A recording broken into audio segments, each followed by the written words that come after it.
Aku itu seneng damai ya. Nah Indonesia perang sing kedusan ya aku. Terus disalamno wong wis tak betah-betahno. Sementing Indonesia damai, ora ana safku dima, ora ana darah napa mengalir. Tentu kita tahu dalam kaidah darul mafasid muqaddamun ala jalbil masoleh. Jadi saya pastikan madhabus syekh ini selain punya sanad yang qawi, juga punya manhaj yang qawi. Ini penting saya utarakan meskipun anak-anak Anwar tentu banyak yang sebelum di sini mungkin mondok di beberapa pondok, yang mungkin sebagian kiainya punya madhab yang beda dengan madhab guru kita. Memang mulai dulu ikhtilaful a'immah rahmah itu nggak masalah. Tapi jangan sampai kemudian kita yang mulazamah di sini tidak tahu hujah madhab guru kita. Maka saya berharap sekali dan senang sekali ketika Kiai Haji Muhammad Najih suka nulis dan saya sering baca tulisannya. Gus Yofur juga suka nulis, Gus Kamil juga jabat ketua DPRD Rembang. Karena kalau misalnya kita ini tidak jabat, kemudian ditanya, kita misalnya santri tahta syaukatil kafir atau tahta syaukatil fasik, juga kita kesulitan menjawab. Setidaknya kalau kita tahta syaukatis soleh, kita ketemu Allah itu masih bisa menjawab al-Islam ya'lu walaya. Jadi ini beberapa intisor ya, intisor di madhab syekhi. Nah saya memang tidak mempersiapkan khusus, tapi memang saya sudah lama sekali menulis tentang itu. Dan beberapa kali saya talaki sifahan dengan Mbah Mun, dengan Syekhina, dengan guru kita semua. Dan beberapa kali saya tanya, Yai, kenapa demikian? Jadi jawabnya Mbah Mun itu, terus pokoknya kata beliau ini, sanurihim ayatina fil afaq. Terus pernah saya tanya, itu saya ketemu di Medina, tak tanya, him itu rujuknya teng sinten? Ya sapa wae. Mboten tiyang Islam tok, wong him kok wong Islam tok, ya sapa wae. Terus saya tanya lagi, niki model Mbah Karim napa Mbah Zubair? Ya domber ya pokoknya sapa wae. Karena masyhur beliau sering guyon kalau Mbah Zubair itu ma'ruf. Kalau merujukkan domber itu ces pulang pakem. Kalau Mbah Karim terkenalnya pokoknya mengkono-mengkono. So him ya mengkono-mengkono, wadhalika ya mengkono-mengkono, lahu ya mengkono-mengkono. Dan kita tahu beliau murid Mbah Zubair, walidnya sendiri juga murid Mbah Karim, selain nantinya juga muridnya Sayyid Alawi, Syekh Yasin bin Isa Al-Fadil. Sehingga kita punya guyonan dalam karangan-karangan ulama internasional. Suatu saat ada orang Syiah sama orang Sunni itu berdebat. Ini barokahnya domirnya model Mbah Karim. Berdebatnya itu ayyuhuma afdal, Ali dan Abu Bakar ayyuhuma afdal. Yang paling afdal siapa? Yang satu Sunni, yang satu Syi'i. Kita tahu kan kalau yang Sunni mesti Abu Bakar, kalau yang Syi'i Ali. Si ulama ini pinter karena nggak mau resiko melihat orang debat. Jawabnya itu mangkanat bintuhu tahta. Itu semuanya keplok, padahal nggak tahu maknanya. Karena pikirannya orang Sunni ya kalau maknanya maniku wong kanat kang ono sopo bintuhu anak wedok iman ku tahtahu ono ing bawahe Kanjeng Nabi. Berarti siapa? Abu Bakar. Faina Aisyata tahta yadi Rasulillah sallallahu alaihi. Tapi perasaannya orang Syiah itu man iku wong kanat kang ono sapa bintuhu putrine Nabi ku tahtahu ono ing ngisore man. Berarti siapa? Ali. Fa inna Fatimah tahta Ali. Itu semuanya keplok, sama-sama nggak paham karena baru kayak mengkono tadi hu itu rujuknya kemana ya, jadi man kanat bintuhu tahtahu. Kamu merujukkan kemana kalau bintuhu? Sehingga yang Syiah ya puas karena dikira bintuhu itu siapa? Maniku wong kanat kang ana sapa bintuhu putrine Nabi ku tahtahu. Berarti siapa? Sayyidina Ali. Kalau ahli sunnah maknane maniku wong kanat kang ana sapa bintuhu putrine Abu Bakar ku tahtahu ana ing ngisore mengkono. Ya artinya siapa? Kanjeng Nabi. Berarti siapa? Ya Abu Bakar. Jadi ini penting sekali. Jadi saya membela mazhabnya guru kita Mbah Mun itu bukan karena sekedar kita muridnya atau ingin menyenangkan beliau, itu enggak. Tapi satu tasdik sing al-Wahabi, yang kita siap ketemu Allah dengan mazhab itu. Kita tentu tidak siap kan, misalnya ditanya Allah kayak apa hegemoni Cina, hegemoni orang-orang fasik menguasai sekian perdagangan apa-apa, dan itu bisa membeli jabatan, membeli pejabat. Kemudian kita tidak punya kiat supaya mereka itu tahtana, supaya mereka itu tahta syaukatina. Loh, saya tidak politik, saya tidak DPR, justru itu saya fair, hanya membela secara ilmu. Kalau saya ma'ruf amin mungkin 4 wakil presiden gitu. Saya ini tidak ma'ruf amin. Saya benar-benar teman sampean yang nggak jelas ini. Tapi justru bagus nggak jelas. Ketok menusan ini. Jadi ini penting, ini saya baca saja, saya tunjukkan beberapa halaman ini, terutama yang ma'arif supaya jelas. Ini di kitab saya cetakan Darul Fikr, atau cetakan juga ada yang cetakan DKI, ada yang cetakan Toha Putra. Ini saya sebut 3 cetakan karena saya punya adat kalau kitab induk terutama yang membela Syekhina itu saya sampai punya 3 naskah. Jaga nih kalau ada naskah salah saya tahu. Di antara yang dikatakan Imam Ghazali dan sudah saya cek di sarahnya yaitu di Ithaf, karena resikonya matan kadang dikritik apa? Syarah. Kita tahu kan misalnya Takrib mengatakan mabit di Mina itu sunat, kemudian oleh syarah dibenarkan kalau itu apa? Wajib. Di antara yang dikatakan beliau Imam Ghazali adalah begini, ini untuk anak-anak dan terutama ma'arif supaya didokumen. Di Ihya saya itu juz 4 ya, juz 4 halaman 139. Tapi mungkin kalau nanti beda halaman ya dicarilah di babnya, ikut kitab Sobri wa Syukri. Di sini ada kalimat, ada kata-kata atau ada kalam wa amal izzi wal jah fa bihi yatul insan an nafsi adulla wa dhaima. Terus di antaranya beliau mengatakan fa kama yahtajul insanu ila saqfin yaqfau annal matar wa jubbatin tadfau anhal barda wa qalbin yadfa'u dhi'an masyati fayahtaju aidan ila man yadfa'u syarra bi an nafsi.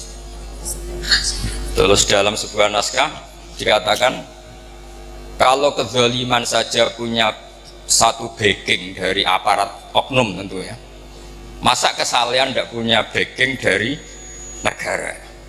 Akhirnya nanti kita bingung, yang orang-orang maksiat punya backing oknum misalnya, yang orang soleh tidak punya backing, sehingga pertunjukan maksiat semudah itu muncul. Ketika mau ada pengajian susah karena kita dengan waliul amri berhadapan. Tapi barokahnya Mbah Mun, barokahnya banyak ulama, kita punya adat nggak berhadapan-hadapan dengan waliul amri, sehingga kita mudah mengadakan pengajian. Bahkan di semua departemen ada masjid, di lembaga-lembaga kampus besar juga ada masjid, di mana-mana ada masjid dan ada pengajian. Ketika Rasulullah SAW punya mitra politik namanya Khuza'ah. Kabilah Khuza'ah itu tidak Islam tapi jadi mitra politiknya Rasulullah karena mereka yang memberitahu tentang rahasia-rahasia kafir Mekah. Itu oleh Ibnu Hajar al Asqalani ketika cerita itu,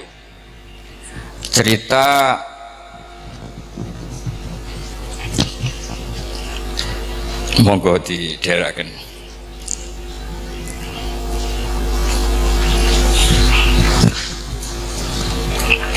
Iya, ben kabas bab.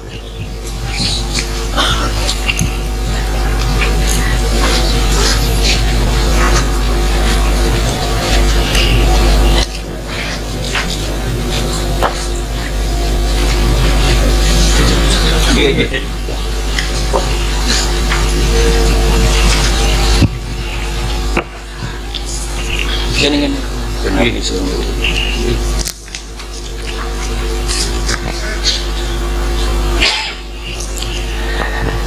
saya ulang lagi bahwa yang dilakukan Syekhina itu bukan sekadar lahu manhajun sahih, tapi memang ada sanad yang qawi.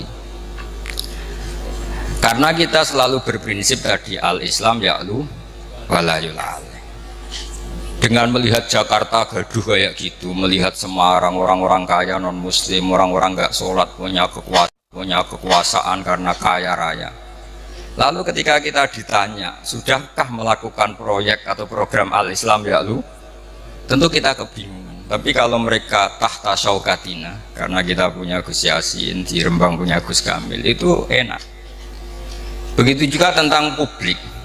Barokahnya orang-orang soleh itu punya masa yang banyak. Saya ulang lagi, barokahnya orang-orang soleh punya umat yang banyak, punya masa yang banyak. Mereka itu memperhitungkan kita, karena kita memperbanyak jumlah orang soleh.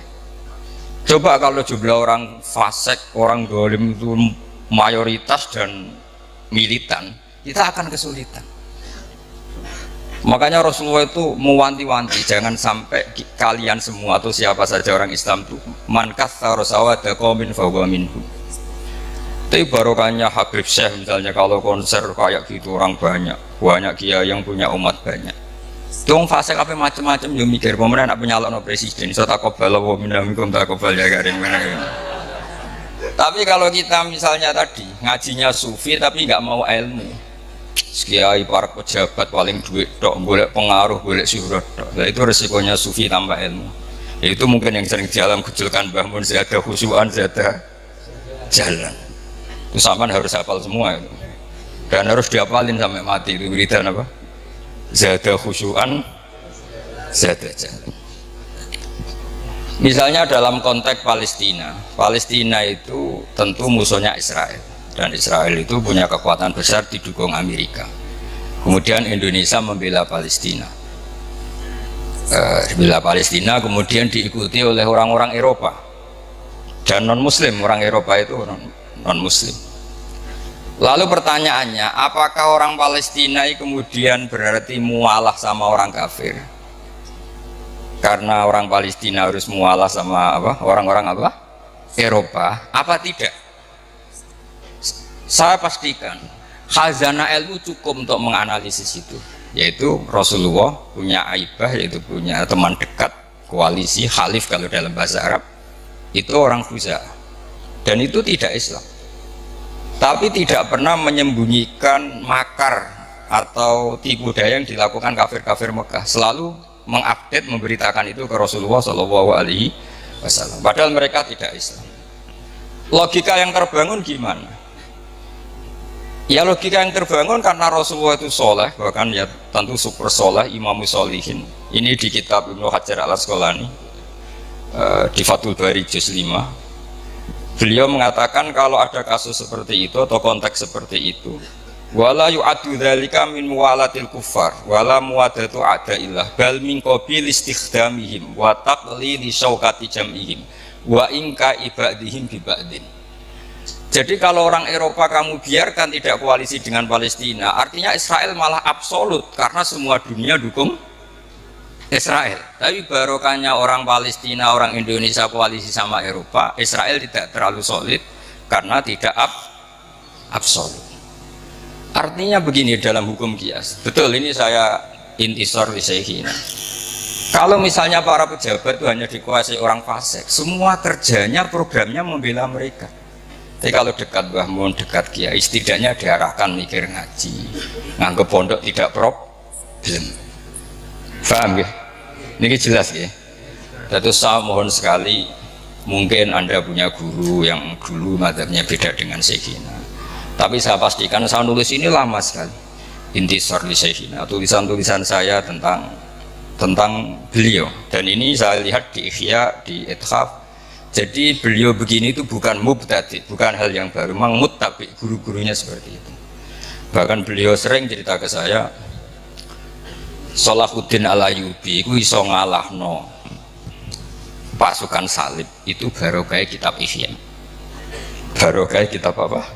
Ihya. Karena beliau mengkaji Ihya. Pernah beliau tak tanya, apa Salahuddin Al-Ayyubi itu menangi Imam Ghazali? Kata beliau, "Mbok menangi ora. Pokoke pinter ngono iku barokah Ihya," katanya. Karena pernah tak hitung itu ya kayaknya ada menangi gitu. Karena saya pernah juga di Masjid Salahuddin Al-Ayyubi itu yang ini saya baca terus. Ini yang yang masih di Ihya, kemudian dibenarkan oleh Ithaf. Wa kadzalika ulama uddini, ya ini saya baca lagi. Wa ala hadal qasdi kanal anbiya alladzina la mulka lahum wala saltanata yurauna salatina wa yatlubuna indahum aljah. Dulu para nabi itu ya jadi penasihat presiden, karena kalau nabi nggak mau, orang soleh nggak mau, penasihatnya kalau PKI gimana? Kan jadi pusing kan. Wa kadzalika ulama uddin, syaratnya la ala qasdi tanawuli min khazainihim wal istiksar fid dunya bimutaban. Tentu kita yakin guru kita tidak akan seperti itu. Terus ini Imam Ghazali menutup, wala tadzunnanna anna ni'matallahi ala rasulillah haitsu nasarahu wa akmala dinahu wa adzharahu ala jami'i a'daihi wa makkana fil qulub hubbahu hatta tasa'a bi 'izzuhu wajahu kanat aqalla min ni'matihi alaihi haitsu kana yu'dha wa yudrab hatta faqara ilal harab wal hijrah. Artinya ketika Nabi punya otoritas penuh menguasai Mekah dan Madinah karena beliau orang soleh, jadinya aturan-aturan kesolehan, yaitu Ka'bah harus begini, nggak boleh ada lagi orang telanjang, nggak boleh ada berhala. Kalau kiai-kiai itu menguasai negara, paling-paling ujung-ujungnya ya bikin Mahat Ali, terus santri-santri dipikir negara. Kalau ada teroris juga nggak lagi ada intel ke pondok-pondok, karena santri pasti NKRI harga apa? Mati. Itu semuanya tuh barokah. Ini penting saya utarakan. Terus kata sarehnya, litam syiati umurihim ad-diniyah. Ketika Imam Ghazali bilang ulama uddin, oleh kitab Ithaf Said Zabidi dikatakan salafan wa kholafan. Jadi ini bukti kalau teori itu tidak pernah mansuh, karena beliau bilang salafan wa kholafan. Ini penting saya utarakan karena kita punya logika yang dua. Misalnya begini, kalau berteman orang fasik itu kan taksiru sawadil fusak, memperbanyak jumlahnya orang fasik. Tapi kalau yang fasik ini pejabat, kemudian orang soleh nggak mau nemanin, itu berarti taraktum ummata Muhammadin sallallahu alaihi wasallam fi aidil mubtadi'ah. Ya kalau mubtadi'ah, kalau mudillah, kalau mukaffirah.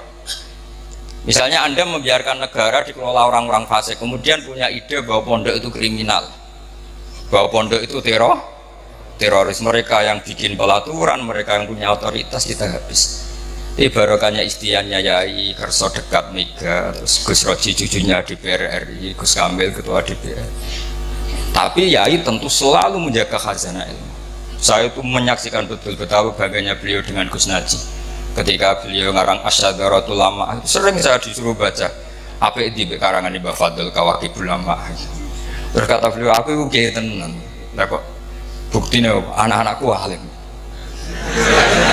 Terus lama-lama jadi beliau itu mewakili minal janibin. Jadi yang negara ya diurus, khasnya pesantren juga apa diurus. Jadi ini penting saya utarakan supaya kamu ala yakinin bahwa kita membela madhab Syekhina itu ala yakinin, ala bayinatin, bukan sekadar kultus. Hidup saya itu di Jogja ketemu orang macam-macam.